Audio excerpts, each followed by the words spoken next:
Ulah 33 TNI anarkis tewaskan warga sipil, Pangdam menangis di rumah duka. Pangdam I Bukit Barisan, Letjen Muhammad Hasan, mendatangi kediaman Raden Barus, 61, di Kecamatan Sibiru-Biru, Deli Serdang, Minggu, 10 November 2024.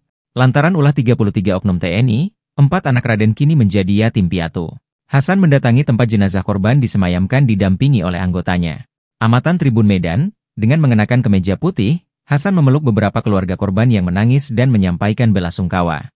Hasan tampak sempat melepaskan kacamata untuk mengusap air matanya. Atas nama keluarga besar Kodam IBB, kami menyampaikan permohonan maaf sedalam-dalamnya atas musibah yang telah terjadi, kata Hasan, Minggu, 10 November 2024. Hasan juga memberi hormat kepada jenazah Raden.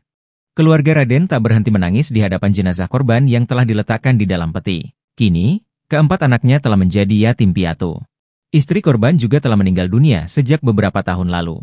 Di depan Pangdam I Bukit Barisan, keluarga korban juga menaruh harapan agar kasus tersebut diusut tuntas. Kini 33 prajurit yang terlibat dipastikan akan diproses hukum.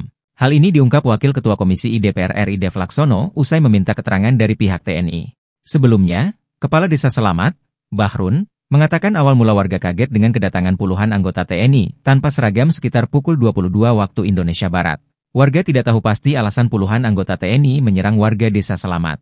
Namun, prajurit yang datang mencari orang yang cekcok dengan mereka di jalan. Beredar kabar bahwa ada anggota TNI yang berselisih dengan warga di jalan. Markas Besar Tentara Nasional Indonesia, Mabes TNI, memastikan akan terus mengawal proses hukum keterlibatan oknum anggota TNI dalam penyerangan tersebut. Kepala Pusat Penerangan, Kapuspen, TNI Maijen Haryanto juga telah mengkonfirmasi penganiayaan yang diduga dilakukan oleh oknum prajurit TNI telah menelan 1 korban meninggal dan sejumlah lainnya luka-luka. Dia menegaskan saat ini sejumlah prajurit tengah diproses hukum di Polisi Militer Kodam I Bukit Barisan. Beberapa prajurit saat ini sedang dalam pengusutan dan Pomdam 1 BB. Mabes TNI akan terus mengawal proses anggota TNI tersebut, ditegas Haryanto saat dihubungi tribunnews.com pada Senin, 11 November 2024.